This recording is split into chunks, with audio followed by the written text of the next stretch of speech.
Well, despite the obvious enthusiasm of colleagues here, this is not a moment for being triumphant. We shouldn't have been in this process. The case brought by BA were trivial, in my opinion irresponsible. It's caused us difficulty, it's caused confusion, but most of all it strikes at the heart of the democratic right to strike in a properly conducted ballot by bringing technical difficulties.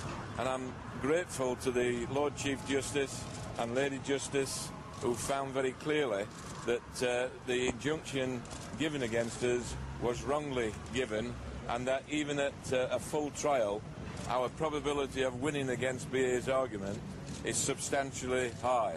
The Master of the Rolls made a slightly different view by arguing for a more rigid application of that particular requirement, that he would have found fault for us not reporting just 11 spoilt papers and not reporting that sufficiently, even though we did actually report it. What's important about this decision is it again now, because of the pause, gives a further opportunity for us to do what we've been doing even in recent days whilst held back from the dispute, is trying to find a negotiated settlement, and that's what the Lord Chief Justice and the panel all expressed.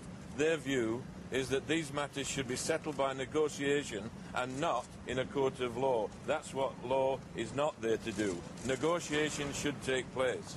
There are two impediments, and an agreement that is difficult, it's not as good as it was, it may be workable, but it's been coloured by the fact that there's a vindictive penalty applied to those colleagues who've lawfully and democratically expressed their right to strike by the withdrawal of travel allowances, and penalties that will run on after even this dispute is settled.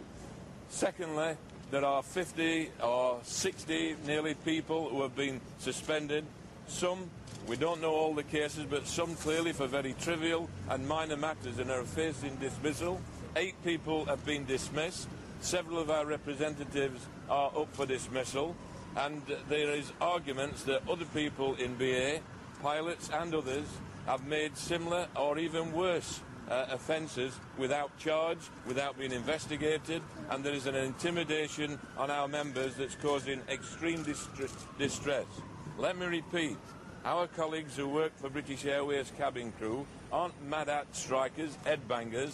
They're decent people, they are intelligent and articulate people, and they've voted overwhelmingly twice to take part in what is for them an uncharacteristic industrial action. That has got to tell you that there is a breakdown in relationships between the workforce and the management. We at Unite, my colleague Tony Woodley and I give credit to Tony Woodley, who spent hours and hours and hours, more than even I have, in trying to find a negotiated settlement. We will continue to do that. We'll be meeting our representatives shortly, and then we'll be seeing whether even at this stage, in the pause that will take place, because we've decided that we won't launch straight into industrial action until at least the second tranche. In other words, there will be no industrial action this week. If it commences in the absence of an agreement, it will not be before the start of the second tranche, the dates of which have been announced. And so we would call upon British Airways to go that extra mile to stop these side issues from preventing a real consideration of what could form a working settlement, and allow us to proceed to what is absolutely required in this, a negotiated conclusion. So you'll strike what thousands on of Monday passengers if there's no want settlement, to know Derek. is... You'll strike on Monday if there's no settlement. We will not strike before Monday if there's no settlement. So you will, it's your intention to pursue strike action on Monday? We will not strike before Monday if there's no settlement. And how long will the strikes go on for? Are you expecting the same period as you announced before? Well, that all depends on how things unwind. The mere way of doing it in 5-day tranches suggests that there is breaks for consideration. We would hope that we don't have to strike at all. I repeat, I would hope that British Airways can go that extra mile and stop what it's doing that's confusing the issue, detracting from a settlement, and in fact perpetuating a dispute. And we'll be engaging with them hopefully to try and do that. Is Willie Walsh right when he says you can't control the BASA leadership? No, Willie Walsh is not right. Willie Walsh is aware that there is a strong workplace organisation in British Airways, which is the BASA organisation, that served its members well. It forcefully put forward its view and may have incurred Mr Walsh's wrath. And I understand his comments. But Unite is the union that calls or doesn't call dispute. It's Unite that's negotiating directly with senior BA management, and hopefully at the end, Unite will be able to arrive at a conclusion that Unite members will accept. How damaging has this injunction been for that negotiating process? For the process, I don't think it's been damaging at all, other than if it's given encouragement to management to believe that it can use legal trickery and clever moves to prevent actually considering that it needs to settle it by negotiation. Mr Simpson, Tony Woodley on Monday said that judges would always side with the members of their own class, i.e. British Airways. Have you got a different view of the courts now? Well, I have to say that you would have to argue today, although the decision is slightly mixed by the Master of the Rolls, that the Lord Chief Justice has analysed things in a way that we would have analysed them, that any normal, sensible person would have analysed them. Let me instantly point out that that doesn't mean the Master of the Rolls isn't a sensible, ordinary person. He merely has a more technical view in his opinion. But the view expressed today has been a sensible view, and I judge decisions and not necessarily on individuals or class. So what compromise are you prepared to come to with BA? What would you be prepared to champion for the plot? Well, I don't know. I don't know.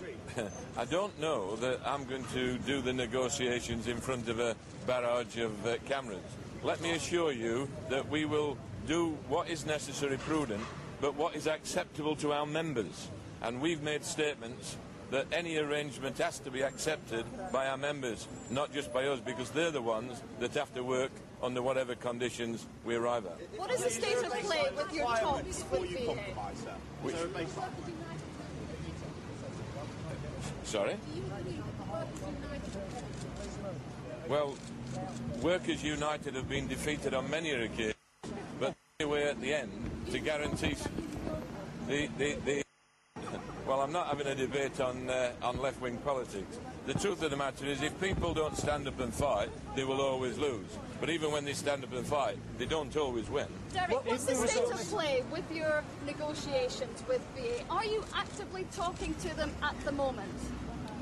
No, I'm actually talking to you at the moment. The answer is we are and will talk to them at every opportunity, including now, including over the weekend, including tomorrow, in an attempt to do what we've been trying to do throughout, and that's get a negotiated settlement. But it has to be an honourable settlement and not one that leaves our members exposed to ongoing penalty and disciplinary action. On the substantive issues, how close are you to agreement? Well, again, I'm not going to go through all the detail of it. There is an agreement. Some feel it might be workable. Others feel it might be more difficult.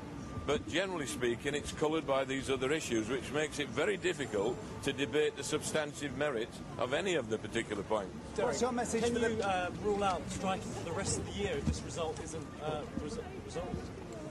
Sorry, again? Would you strike throughout the year? Would you continue going throughout the year during the summer and into... What I would do is always keep reviewing the situation in line with our members and the committee that represents our members, and take the steps at the time. So I wouldn't have a programme for a year. I would have a programme that said, this is where we are, and it's been announced. This is where we will be after further consideration at that time. But you won't rule out strikes going on for 6, 8 months, 12 months? And I won't rule them in either, because I'm not going to consider yes or no to that. We will take decisions at the appropriate time, as seems to be the needs of the hour. What's your message for the millions of passengers booked to travel on British Airways or considering flying on British Airways? Because, of course, these are the people who actually pay your members' wages. Well, I feel concerned. You know that I've expressed concern before about the impact on the travelling public, and I understand that the travelling public, as I have, and I have been as inconvenienced on occasions as anyone else, would be most upset, particularly people who've got commitments and so on and so forth.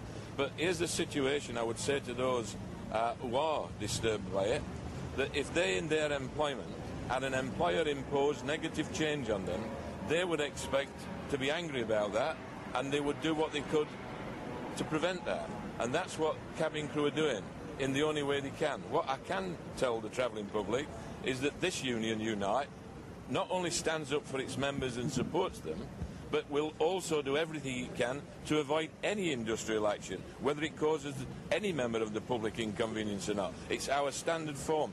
Disputes are a last resort, and we will do whatever we can. That's not to say we will do dishonourable things. We will not sell our